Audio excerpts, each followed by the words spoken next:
Come here, Burt. Thank you so much for making the trip over, first of all, and for joining us here today at the Digital Chamber Blockwork Summit. First of all, and I don't envy you, I envy you being in Bermuda and living there. You probably are not thrilled with the weather here. You probably wish you were back in Bermuda, frankly. Very interesting.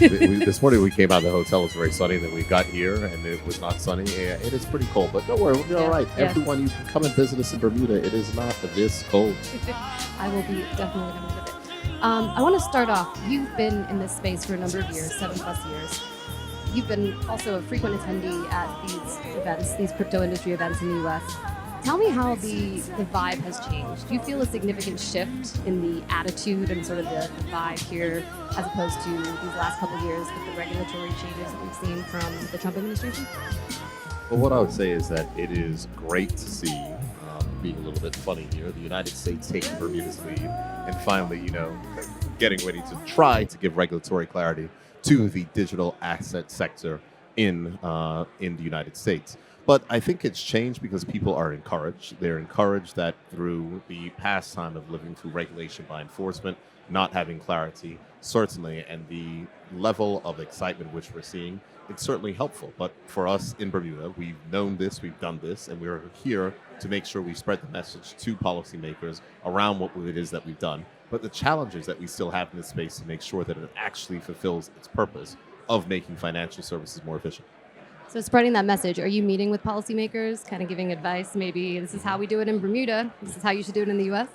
Well, I mean, we've been on that journey for quite some time, and it's whether it is our regulator discussing these particular issues with the U.S. regulators, whether it is our government discussing these particular issues with the committees in Congress that are responsible for these particular matters, or whether it's administration officials.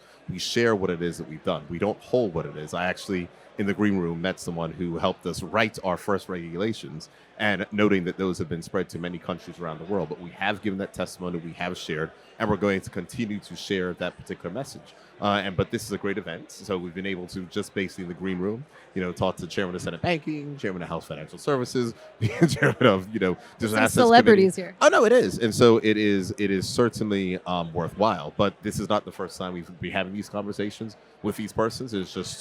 But it is the first time, as you mentioned, in this new environment where it was not a question of, oh, we'd really like to do what it is you're doing in Bermuda. Now it's a different thing. It's kind of like, oh, we're doing it. Can we just make sure that, can we keep up the contact so we can understand better the challenges that you face in regulating these industries? What inspired Bermuda to get into the blockchain space? You're a relatively small country. What was the motivation behind it? Well, it was born out of necessity, and it was not anything where it came around where it's like, oh, some ideological position that I was tied, to Bitcoin or something. I wanted that to be. It was, if we remember the conversation discussions in 2017, 2018, it was around the fact that blockchain will, kill everything. And from our perspective, where Bermuda is a major international financial services center, the global hub of insurance and reinsurance, we did not want our insurance industry to be negatively impacted. And Bermuda has always been a space for innovation. And the view was we want to ensure that our companies can regulate in Bermuda, because if not, we may lose them to the jurisdiction. Sound familiar, Americans? And so a little bit. And so from that perspective, that's really where it came from. It came from that aspect. We did not know what that would bring, but we just wanted to make sure that we could have that space. But introducing that regulatory clarity in the first place when it came to digital assets brought new things as time went on. And so we are pleased, but the initial space fit was just around wanting to make sure that our companies could continue to innovate in Bermuda. Hey, Mike. Hey, Mike. Just continuing on that, I think a big part of the motivation behind it too, and don't be bashful, is that you are yourself a technologist. That's your background. You're a politician now, but you're also a technology whiz. So I think you kind of tell me your journey into, first of all, tech and blockchain and politics. Just give the audience a little flavor about how you got here, because this is an interesting journey. Well, it is. I mean, I am not a politician, but I'm familiar with the city because I went to school in Washington, D.C. at the George Washington University. I have an undergraduate degree in finance, but I have also in information systems, a double major, and my master's degree is in information systems development. So IT is my background. IT is what I did. And what I would say is that from that perspective, it has allowed us to grow what it is that we are doing on the digital asset side, because I do have an understanding of technology and can speak intelligently around what are the practical applications of this and how this will actually help to fulfill the promise of making financial services not only more accessible but more efficient. And so, what it is that we're doing in Bermuda now, I mean, I will give a shameless plug. We have our Digital Finance Forum, which is taking place in Bermuda, which I know the Digital Chamber is going to be a part of, but it's going to be in Bermuda through May 6th through 9th. And we are going to be doing a massive airdrop to do adoption amongst our citizens. So we've got companies together, Circle and Coinbase and Near, doing a $100,000 airdrop. We want to start getting adoption in Bermuda because that's been the challenge. We have these massive companies in Bermuda, but we don't have the adoption. And so we want to have our small business and others. So that's what it's around. It's around seeing the promise, making sure that you can use these to pay government bills, et cetera, and making sure the government will actually start paying bills using digital rails as well. That's interesting, and something I should have asked you earlier probably, but you're obviously a leader in blockchain regulation and sort of the blockchain space in Bermuda, but are your citizens using it? Do people use digital assets? Is it sort of a... So it's funny. thing? So even when you look in the US and you do like surveys, it's surprising how many people own digital assets. And it was surprising to us how many people do. But the question is around people using them in practical terms, and it is far less. And that's what it is that we're trying to change. We're trying to unlock that person who, may have during, the pandemic or otherwise have this stable, and to say, how can you actually use it domestically? And so we're looking forward to working with our partners. I mean, I just had a wonderful presentation early this morning from Near Foundation, who's doing stuff with this as well, looking at these matters, looking at these non-custodial wallets, looking at, I will get the term wrong, so I'm not even going to try it because people laugh at me, but how you work across chains on these various things. Interoperability. Yeah, so it's not, they said something else. It was something around like chain appropriate. I was like, okay, this is new stuff. But either way, that's the type of stuff for which is important that we show and demonstrate to our citizens, because we've done an amazing job of educating our citizens around this. They are working inside the industries. They're working inside these companies. They are playing their part. But what we want to actually see is it working on the ground so we can actually understand the promise of these technologies. From a regulatory standpoint, it's obviously attractive for American companies to come and build in Bermuda because of the clarity that you guys provide. What is it about your regulatory regime that attracts these big players like Coinbase, Kraken, these U.S. companies that, frankly, want to be able to operate, but they haven't been able to do it in the U.S.? Well, regulatory clarity is important, but I think it goes back to how we do regulation in Bermuda. And I'm sure there's lessons for the United States in this. I mean, Bermuda, of course, is a very small country, but what we have is everyone, when we talk about Bermuda, the first thing people say is the Bermuda Triangle.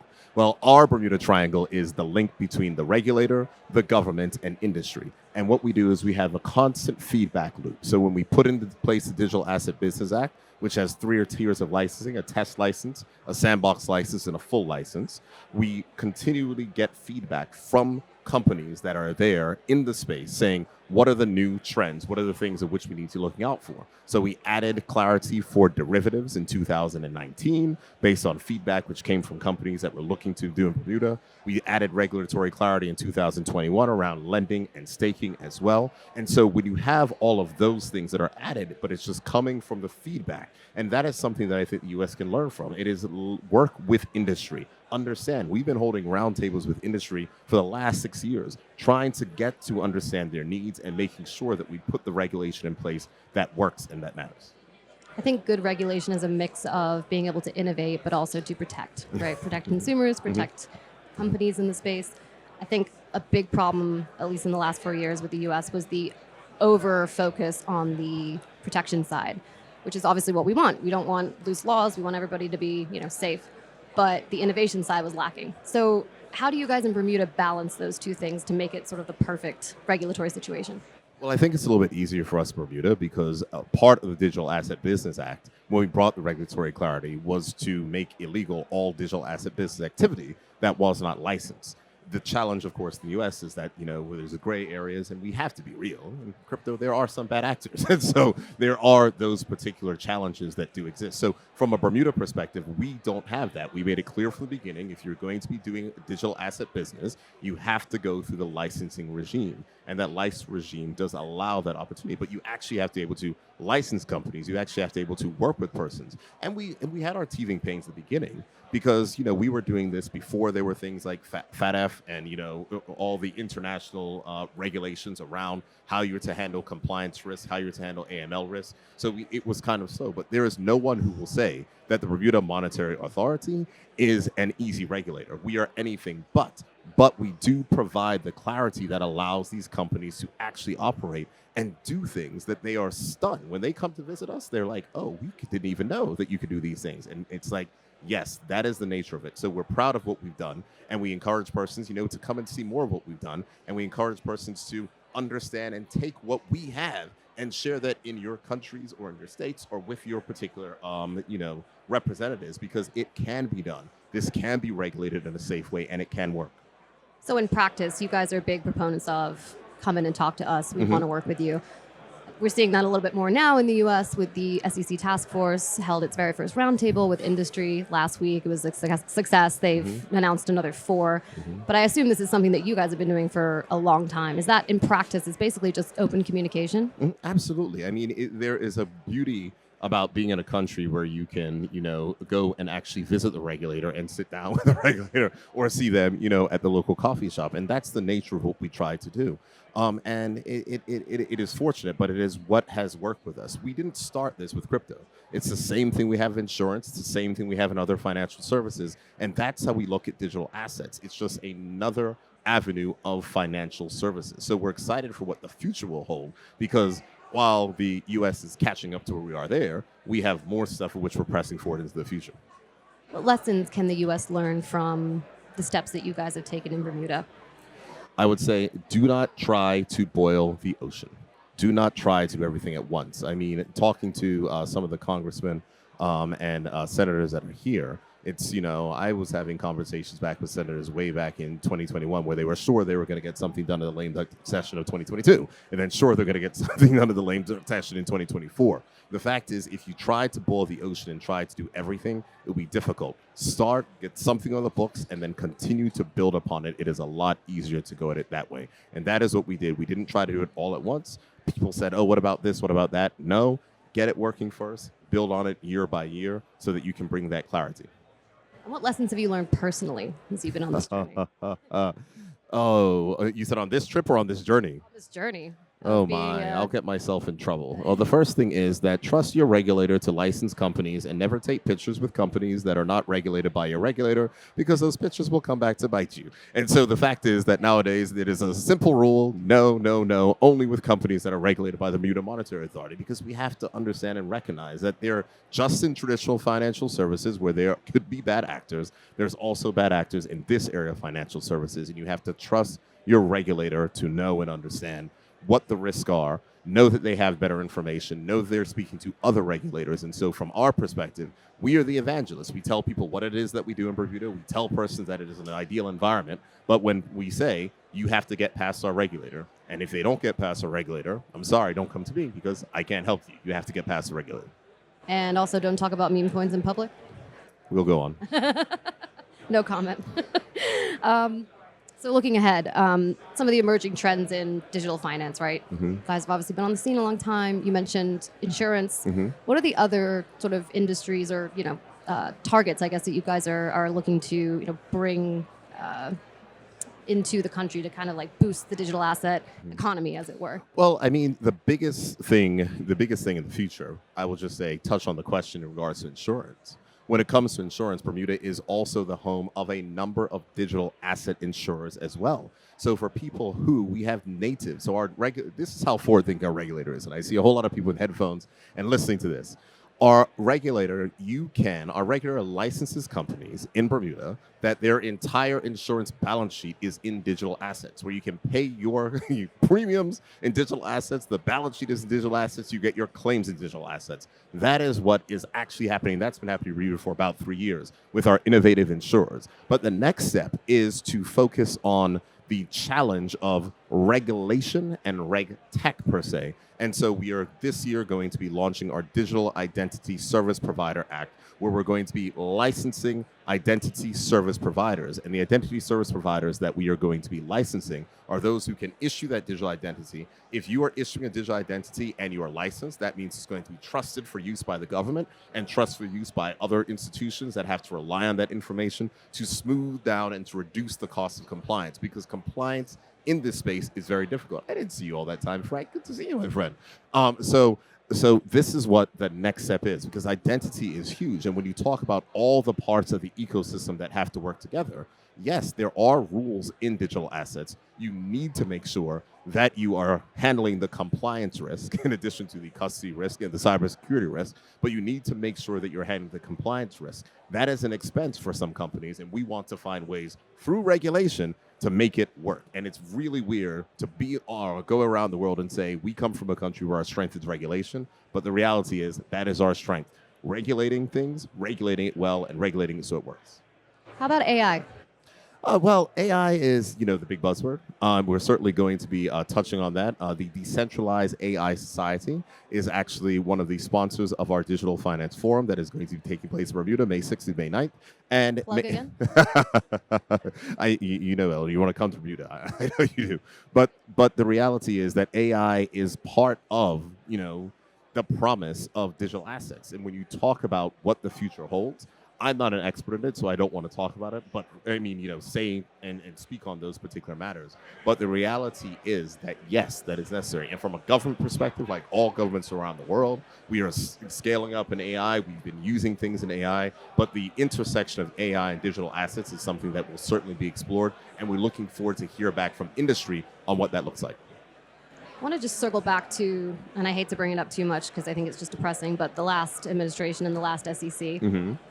From your perspective, I mean, what was the disconnect there? Why did it take so long to realize that really sort of the key to this whole thing is open communication, and to have industry providers have 5 minutes left, okay, have industry providers, and people in the space work with their regulators. Why was that just not a thing? So I think that the U.S. is just set up differently, and I think that's part of the challenge. But I think more than that, it goes back to the fact that there was not that clarity. And so I remember when the former chairman of the SEC, Gary Gensler, when you said his name, I did, was teaching at MIT. He and Michael Casey were there. They invited me to a class. I spoke to the class. I was teaching at MIT. Oh, you actually spoke? Yes, in 2019. And I mean, the fact is, so that was always the confusing part about it. It was like, well, Gary knows this stuff. Why is this approach being taken? And I think it was that challenge when you don't have clear regulation. And so I'm not going to speak to the pros, the cons. The history is history. I think that history will record that it was a failure of both, my view, the legislative branch for putting in clear regulations in place, the executive branch for taking an antagonistic view, especially around banking, which is something which is not good, and the regulator kind of stuck in the middle, trying to do the consumer stuff, but not, actually doing it. And I think it was, a lost time. It's unfortunate. It's unfortunate. I know, I have a lot of people that I know in this space who went through incredibly stressful periods, had to spend a whole lot of money on lawyers around this type of thing, and that's not the way that you innovate. So, we were happy to have Bermuda. We're happy for them to serve customers everywhere in the world except for the United States. But I'm also happy that the largest economy in the world, one that our economy is tied to very tightly, is now advancing these areas of innovation and financial service, and we're here to help. Two more questions. You mentioned banks just now. How is that relationship between a country that is so far ahead on digital assets? How is the relationship with the banks? And I feel like in U.S. regulation, that's a big, with stablecoins, obviously, stablecoin legislation, that's sort of a big, like, how are we going to exist? How are we going to coexist, right? How does that happen in Bermuda? Well, what's interesting is that banking is hard because, and this is what I've been having conversations with policymakers, so it's great to see the new rules which are coming over from OCC and FDIC around this matter relating to reputational risk, et cetera, because we have companies that are banked in the United States. The bank they use in Bermuda has the same correspondent bank in the United States that banks these companies, and they do not allow them to have those operating accounts, which harms the rails which we need to have. All of that notwithstanding, we do hope that that will advance, and that is something that we are really looking forward from the new rules which are coming out from the administration, something we're impressing on policymakers, that banking freedom is important. Technology can help you manage those compliance risks, but you need to allow persons the flexibility to go ahead and operate. And when you're cutting off, sections of the economy that are innovating, that cannot be helpful and does not lend to productivity, which ultimately leads to economic growth.